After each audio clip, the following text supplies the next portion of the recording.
తెలుగు నేర్చుకునే పిల్లల కోసం ప్రపంచవ్యాప్తంగా విస్తరిస్తోన్న అక్షర పల్లకి. మిత్రులారా,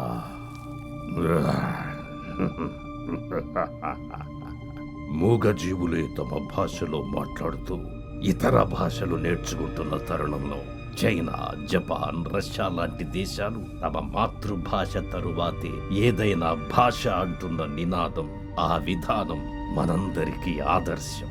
తెలుగు భాషాభిమానుల హృదయాలకు ఈ విషయాన్ని చేరవేద్దాం.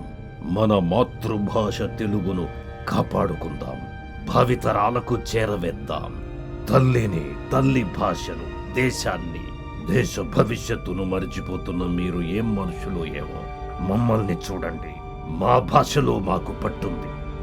ప్రపంచ జీవజాతుల సదస్సు త్వరలో జరగనుంది. అందులో మీరు తెలుగు భాషకు చేస్తున్న అన్యాయం గురించి చర్చిస్తాం. మీరు భాషకు చేస్తున్న అన్యాయమే కాదు, మా మూగ జాతులకు, పర్యావరణానికి, పంచభూతాలకు చేస్తున్న అన్యాయం గురించి కూడా చర్చించాలని మా ఎజెండా.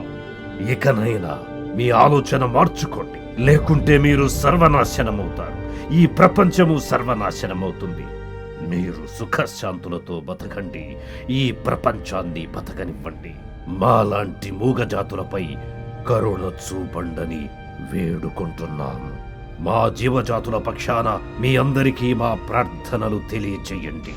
మీరు చేస్తున్న అన్యాయాల గురించి తట్టుకోలేక ఆవేశంతో నేనన్న మాటలు మీ మనసును నొప్పిస్తే క్షమించండి. మీ ఆలోచనలు మంచి కోసం మార్చుకోండి. నమస్తే. బతకండి, బతకనీయండి.